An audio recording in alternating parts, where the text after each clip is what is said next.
Dhe as Franca dhe as Greqia nuk kanë kapacitetet të mbrojtjes balistike. Të dyja. Të dyja. Izraeli që është këtu i ka kapacitetet të mbrojtjes balistike, po për Izraelin nuk duhet kjo, sepse për Izraelin nuk harxhohet kjo. Ka raketa të tjera që mund të godasë Izraelin. Po. Për cilat kemi folur edhe këtu. Po përdoret. Tajfune. Pra, ngjarja e kësaj rakete, që siç e thënë dhe përsëris, nuk është e testuar në asnjë lloj gjëje, pra nuk është testuar as bosh, nuk është testuar asnjëherë kjo raketë. E qartë. Të gjitha testimet janë bërë vetëm në kompjuter. Testim real nuk ka të kësaj rakete. E qartë.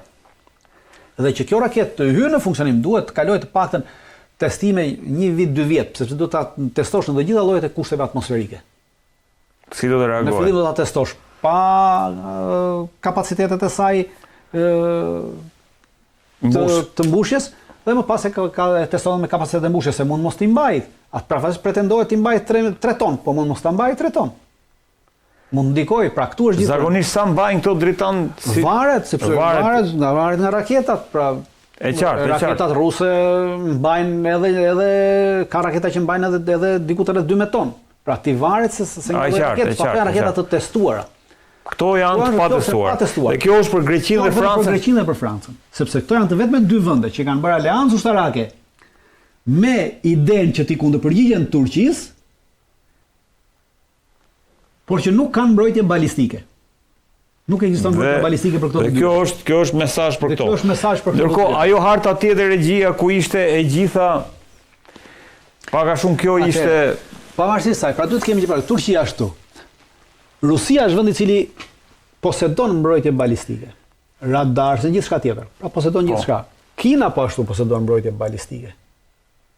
Pra nuk është se kjo e Turqisë ndikon te këto të dyja. Sepse kanë mbrojtjen. Dhe kanë mbrojtjen, mund të kundërpërgjigjen, kanë radar që monitorojnë gjithçka, pra gjithçka. Nuk mbërrin në Shtetet Bashkuara të Amerikës. Edhe nëse mbushet më pak dritan, nuk mbërrin në Shtetet Bashkuara të Amerikës. Nuk ka të bëjë, nuk mbërrin në Shtetet Bashkuara të Amerikës, por mbulon gjithë Evropën. Pra, prodhimi i saj është kryesisht për Francën dhe për Greqinë dhe për pjesën tjetër të Bashkimit Evropian në atë që Turqia pretendon që të bëhet mbrojtja kryesore e Evropës dhe aleatja kryesore e Evropës në çështjet ushtarake, sepse normalisht është më përpara se këto në këto raketa. Se këto nuk kanë kështu. Asnjëra nga këto me përjashtim të Francës. Franca ka një sistem, ka raketa balistike, sepse ka edhe raketa kozmike. Pra Franca ka sistem, ka një program hapësinor. Dhe është i vetëm që lëshon satelit dhe raketat veta. Dhe lëshon nga ishuj të Kuru. Por në afërsitë Brazilit diku. Dhe vetëm Franca ka. Asnjë vend tjetër nuk posedon kapacitete balistike, pra për të mbrojtur nga kjo. Dhe programe hapësinore satelitor që të kontrollojnë raketat e veta. Të gjitha këto janë varur nga Shtetet Bashkuara të Amerikës. Franca është e vetmja që zvaret nga Shtetet Bashkuara të Amerikës për çështje hapësinore. E qartë. Por Turqia nuk ka sistem hapësinor, pra Turqia nuk ka satelit. Pra mund ta prodhojë këtë raketë, por nuk ka si ta monitorojë. Për ta monitoruar këtë raketë, për ta drejtuar këtë raketë, i duhet ky sistemi satelitor. Dhe ky sistemi satelitor mund ta marrë në Rusi, në Kinë ose në Shtetet Bashkuara të Amerikës, ose edhe në Iran. Edhe Irani është i vetmi vend i cili ka lëshuar satelit. Po, që i ka marrë nga Kina që kemi diskutuar. Po, ka lëshuar 3 satelit, cilët monitorojnë këto raketa, njëri prej tyre ose nga India. Edhe India është vend që ka sistemin e vet hapësinor dhe raketa balistike të tilla. Edhe India. Po, edhe India. Asnjë vend tjetër i këtij globi që juve shihni këtu nuk ka kapacitete të tjera që t'i vinë ndihmë Turqisë për këtë punë. Pra Turqia po mundohet të hyjë në këtë klubin e këtyre vendeve. Po kjo është vetëm, si më thënë, në rast se ti një mal me shkallë, Turqia sa ka hyrë në shkallën e parë të këtij mali me shkallë. Okej. Por nëse shkon dritan?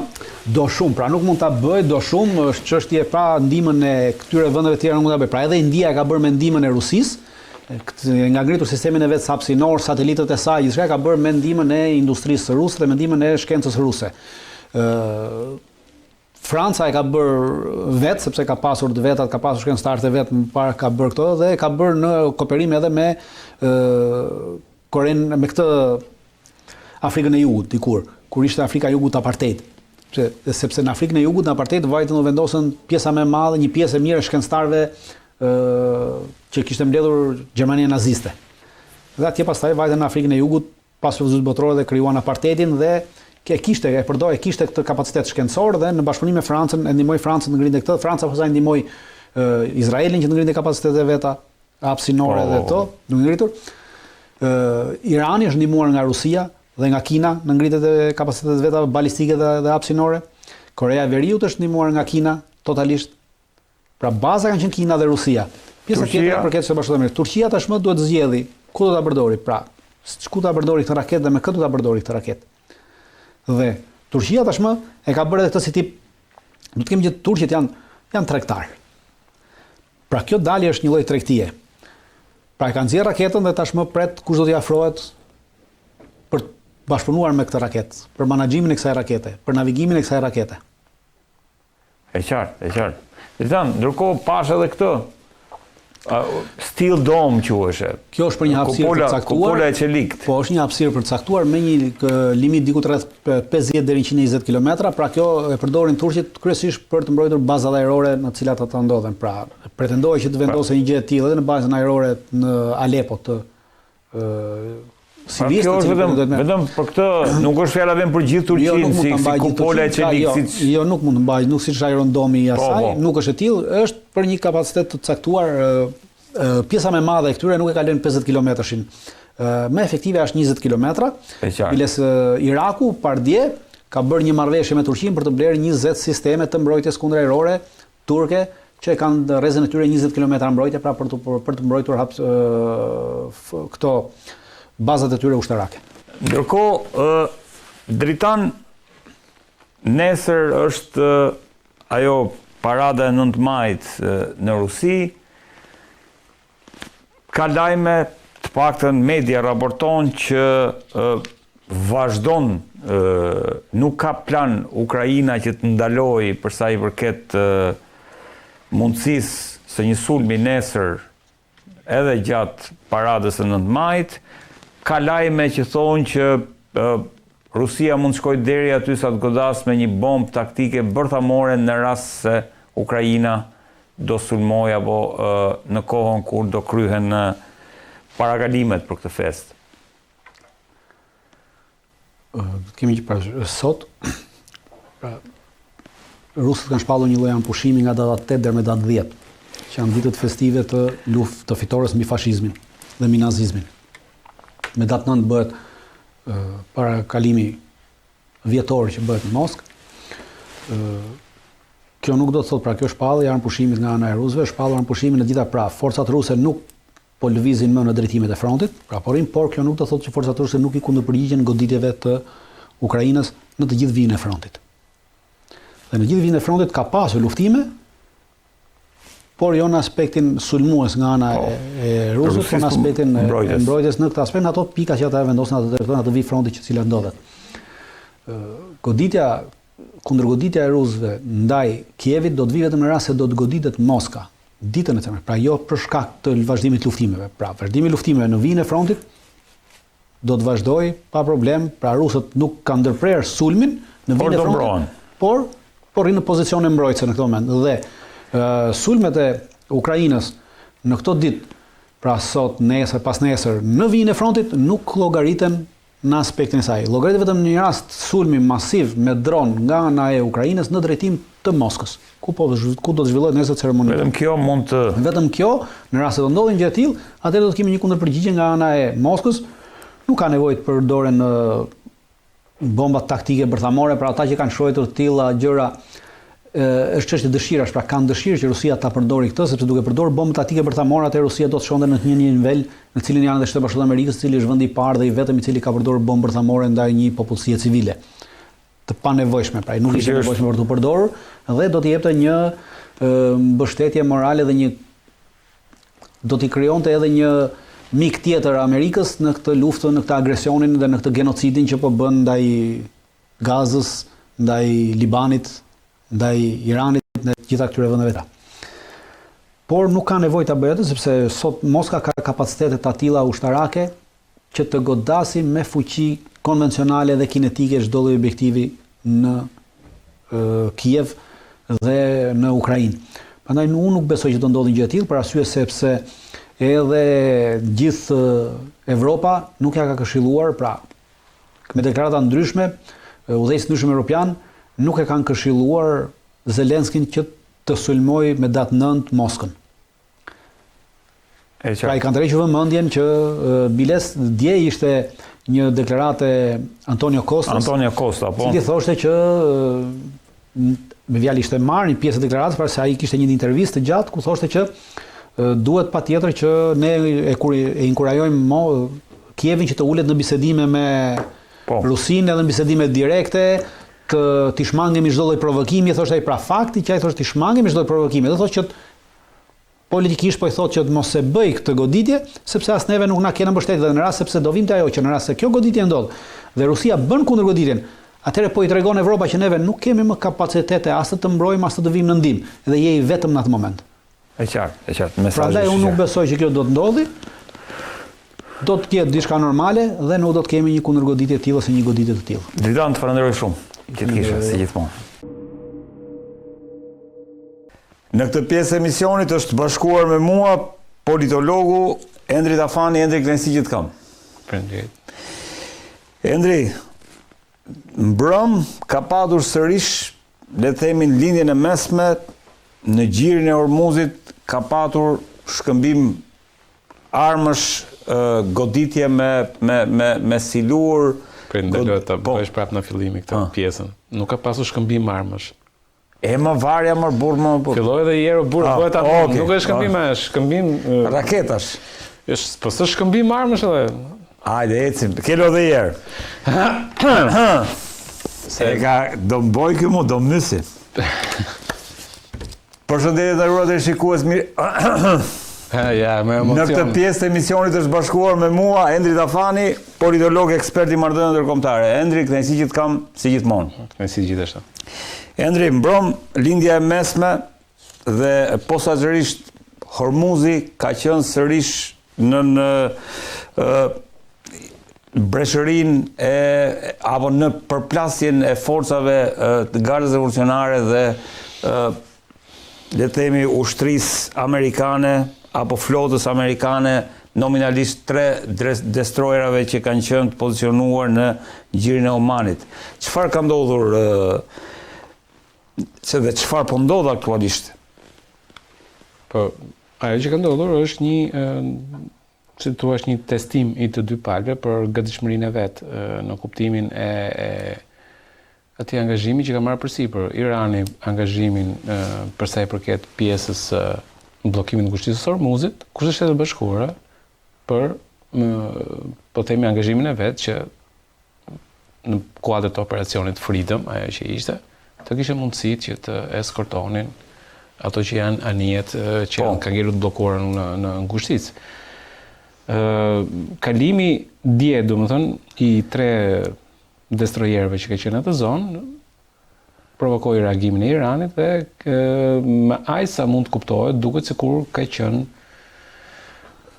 më tepër një pretekst nga ana amerikanëve për goditur bazat e Gardës Revolucionare në ishullin Qeshm, që është ishulli i madh sepse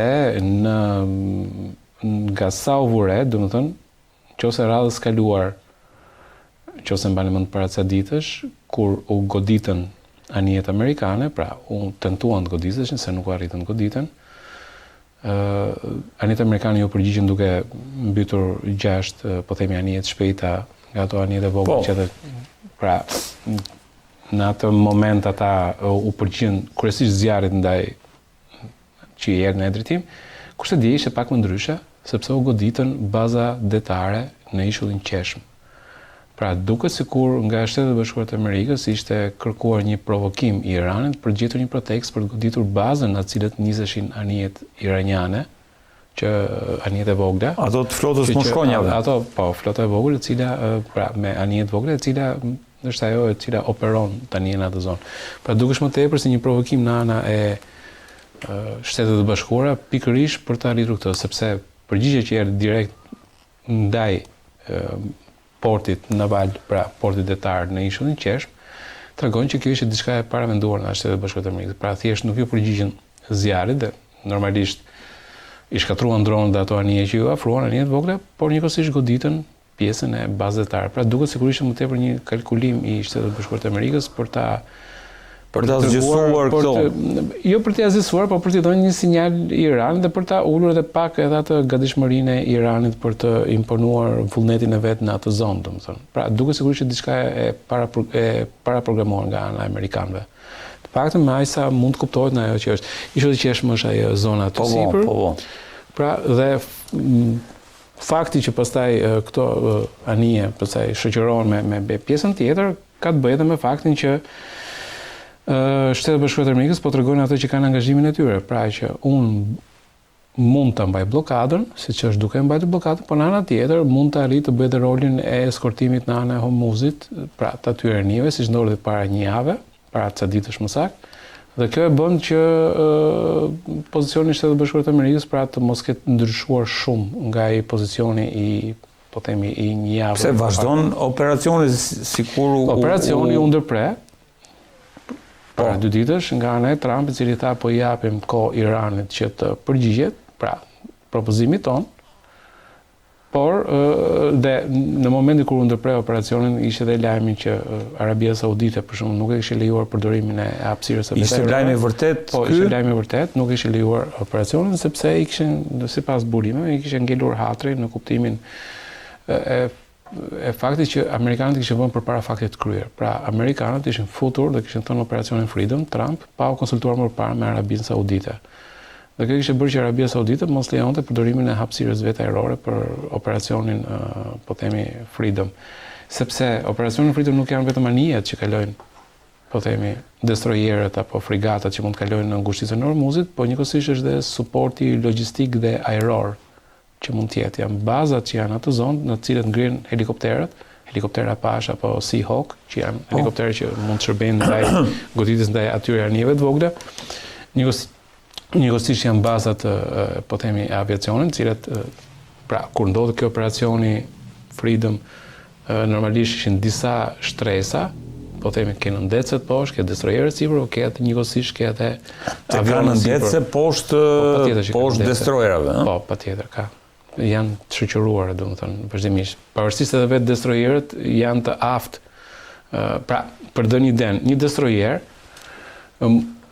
ka aftësinë të angazhoj objekte që i vinë për të goditur, pra në luftë, po themi nëse kundër dronëve apo kundër anijeve të vogla që mund të vinë këtij, ka njëkohësisht aftësinë për të goditur avion, pra avion që mund të vinë për ta goditur, njëkohësisht ka aftësinë për të goditur në ndecet që i vinë poshtë, pra ka dhe torpedo, një destroyer, dhe njëkohësisht ka aftësinë për të goditur në terren, po themi objekte të cilat janë po themi nëpërmjet raketave Tomahawk apo nëpërmjet raketave të tjera, pra objekte të cilat janë në tokë për t'u azisuar.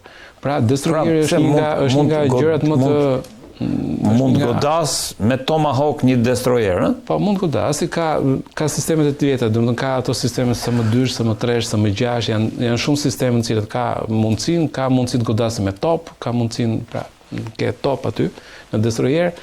Ke mundësinë godasi, pra edhe radarët e tyre për shembull janë dhe radarët e tyre janë në gjendje që të radarët e tyre, po të shikosh, janë në gjendje që të kapë radarët këtu sipër. Po, radarët i ke ato që janë kështu si kupola, po të shikosh. Dhe ato janë në gjendje që të kapin, po themi, qindra target njëkohësisht dhe t'i japin prioritete. Pra për shembull, ky target duhet të azisuar i parë, ky duhet të azisuar i dyti, ka sisteme kundërerore, sisteme kundërdetare dhe nëndetare. Pra njëkohësisht dhe sistemet në goditjes drejtim të tokës. Pra është një lloj anije e cila është realisht është një asetet më të mëdha dhe fatikisht të tre destroyerët që ishin ndjeheshin në të njëjtës kategori, domethënë Bordeaux, se si e kanë, Arli, ka një, se s'po më kujtohet emri tani, domethënë, po ishin destroyer të njëjtit të njëjtës kategori. Paka shumë të njëjtat gjëra. Dhe në këtë rast, këta destroyer... Ky është reagimi i CENTCOM në lidhje me atë? Pra, Pra, po të shikosh Navy Guided Missile Destroyers, pra që ka mundësi të godasin edhe me raketa, me gjëra, pra me torpedo, me top, me mitraloz, i kanë gjithë llojet e tyre, destroyer në kuptimin pra është një armët më të fuqishme që kanë Shtetet Bashkuara të Amerikës, domethënë për sa i përket flotës, destroyerët, për sa i përket flotës. Dhe kanë sistem në cilin ti mund të identifikosh, po themi, me qindra objekte njëkohësisht, pra mund të kapësh dhe ato që të afrohen në ndet, pra mund të të afrohen në ndece për të goditur, dhe ti i zbulon ke sistemet cilat ti